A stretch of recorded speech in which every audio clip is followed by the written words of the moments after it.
오늘도 하나님의 은혜가 우리 가운데 가득하시기를 간절히 축복합니다. 예수 그리스도께서 보여주신 모습처럼 신실한 모습으로 하나님 앞에 서야 한다는 것을 말씀하고 있습니다. 그러므로 성령이 이르신 바와 같이 신실하게 하나님 앞에 서야 할 것을 말씀을 통해 확증까지 하는 것입니다. 오늘 너희가 그의 음성을 듣거든. 그런데 언제 신실한 모습으로 굳게 서야 하는 것을 이야기하느냐? 내일부터 아닙니다. 이번 주는 바쁘니까 다음 주부터는 내가 정말 신실하게 서자, 아니라는 겁니다. 오늘입니다. 먼저는 오늘 신실하게 서야 하는 것을 이야기합니다. 13절에 더 상세히 이야기하는데 오직 오늘이라 일컫는 동안에, 이것은 어제까지 믿음 안에 서 있었다고 해서 괜찮은 것처럼 여기며 오늘은 넘어지는 모습이 되어서는 안 된다는 겁니다. 어제까지 믿음 안에 서 있었으니까 오늘 한 번 정도는 넘어져도 괜찮지 않을까, 이런 생각을 품어서는 안 된다라는 것입니다. 에스겔 18장 26절 말씀을 보면 만일 의인이 그 공의를 떠나 죄악을 행하고 그로 말미암아 죽으면 그 행한 죄악으로 말미암아 죽는 것이요 말씀하고 있습니다. 지금까지 잘해왔다고 해서 다음부터 잘할 거라고 마음 먹었다고 해서 괜찮은 게 아니라는 겁니다. 오늘 하나님 앞에 신실한 모습으로 서야 한다라는 겁니다. 과거에 바른 행적이 있었다고 해서 오늘 자기 마음대로 살아도 괜찮은 게 아니라는 것이죠. 그런데 그 오늘 어떠한 때 너희가 그의 음성을 듣거든. 하나님의 음성을 들을 때 신실한 모습으로 서라는 것입니다. 과거 이스라엘 백성들은 모세를 통해 하나님의 명령을 받았음에도 불구하고 불신으로 인해서 결국 약속의 땅으로 들어가지 못했습니다. 그렇기 때문에 형제들아, 너희는 삼가 혹 너희 중에 누가 믿지 아니하는 악한 마음을 품고 살아계신 하나님에게서 떨어질까 조심할 것이요, 불신앙으로 하나님에게서 멀어지게 되지 않도록 조심하라고 권면하는 것입니다. 우리는 어떻습니까? 인생사가 우리 마음대로 되지 않다 보니 우리도 어려움 속에서 실망하며 실족하게 되는 일들이 생겨납니다. 그러할 때 우리는 어떻게 흔들리지 않을 수 있겠습니까? 13절 말씀을 보니까 매일 피차 권면하여, 혼자서는 쉽게 포기하게 됩니다. 말씀을 봐야 하는 건 아는데, 기도해야 하는 건 아는데 바쁘다 보면 또 마음이 싱숭생숭하고 힘들다 보면 쉽지가 않습니다. 그래서 서로 권면하라 말씀하고 있습니다. 그런데 매일 권면하라고 말씀합니다.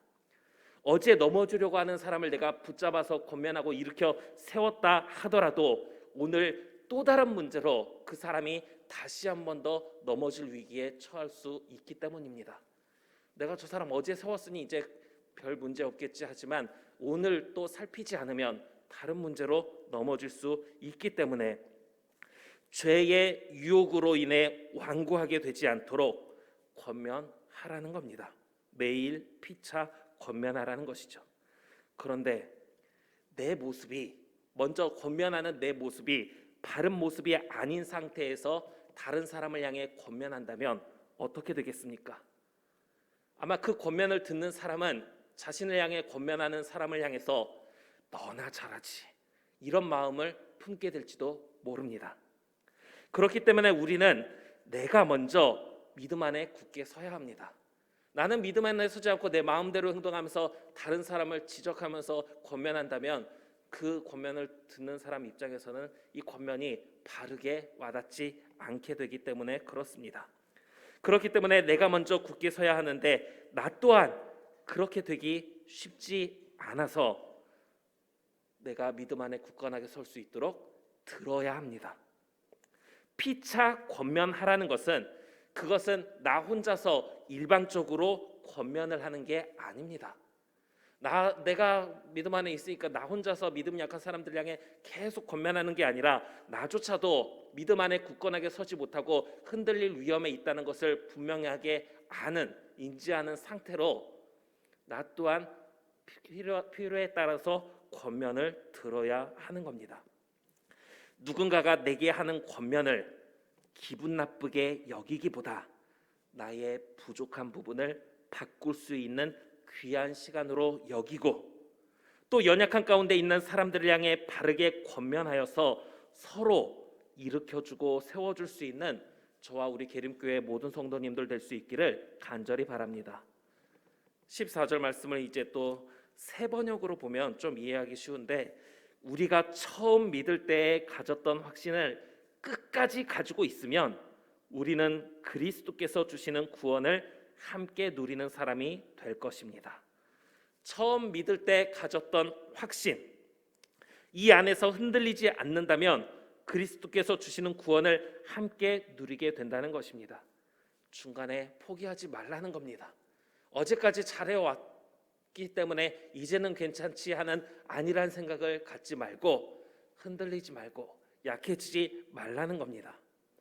성경에 일러 쓰되 오늘 너희가 그의 음성을 듣거든 경노하시게 하던 것 같이 너희 마음을 완고하게 하지 말라 하였으니, 다시 한 번 더 강조하여 이야기하는 것입니다. 우리도 중요한 것은 반복해서 이야기하고 또 이야기합니다.